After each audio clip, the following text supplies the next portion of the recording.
आणि एक शेतकरी नेता गारुड्याचा खेळ दाखवून भीक मागतो। खासदार प्रतापराव जाधव यांनी रविकांत तुपकर यांच्यावर अशी टीका केली आहे। जनता घामाचे आणि कष्टाचे पैसे वर्गणी म्हणून देतात, ते प्रतापरावांच्या नशिबात नाही, असं प्रत्युत्तर रविकांत तुपकरांनी त्यावर प्रतापराव जाधवांना दिलंय।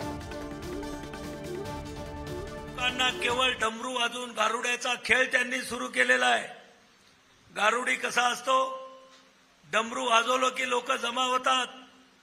तो लोकांना सांगतो की मी वादीचा साप तयार करतो आणि लोकांची नजर भूल करून तो वादीचा साप दाखवतो।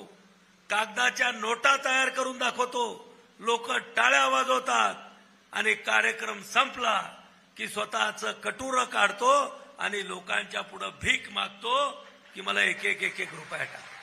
प्रतापराव जाधवांना मला सांगायचं आहे की मला लोक स्वतःच्या खिशातून पैसे खर्च करून स्वतःच्या कष्टातले पैसे वर्गणी म्हणून देत आहेत। लोक माझ्यासाठी जीवाचं रान करतायत, हे तुमच्या नशिबात नाहीये। तुम्ही हजारो कोटी रुपये, शेकडो कोटी रुपये खर्च करून लोक तुमच्या गाड्यांमध्ये बसायला तयार नाही। किती वाईट अवस्था आहे।